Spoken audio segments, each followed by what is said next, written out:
പുതിയ നിയമം വിശുദ്ധ മാർക്സിയ സുവിശേഷം 1-ാം അധ്യായം 1 മുതൽ 8 വരെയുള്ള വാക്യങ്ങൾ. ദൈവപുത്രനായ യേശുക്രിസ്തുവിൻ്റെ സുവിശേഷത്തിൻ്റെ ആരംഭം.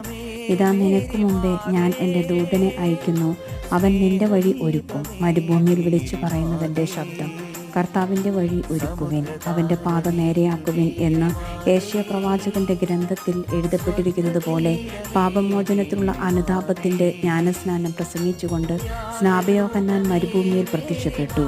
യൂദയ മുഴുവനിലെയും ജെറുസലേമിലെയും ജനങ്ങൾ അവൻ്റെ അടുത്തെത്തി. അവർ പാപങ്ങൾ ഏറ്റുപറഞ്ഞ് ജോർദാൻ നദിയിൽ വെച്ച് സ്നാനം സ്വീകരിച്ചു. യോഹന്നാൻ ഒട്ടകരോമ കൊണ്ടുള്ള വസ്ത്രം ധരിച്ചിരുന്നു, അരയിൽ തോൽപ്പട ചുറ്റിയിരുന്നു, വെട്ടുകിളിയും കാട്ടുതേനുമായിരുന്നു അവൻ്റെ ഭക്ഷണം.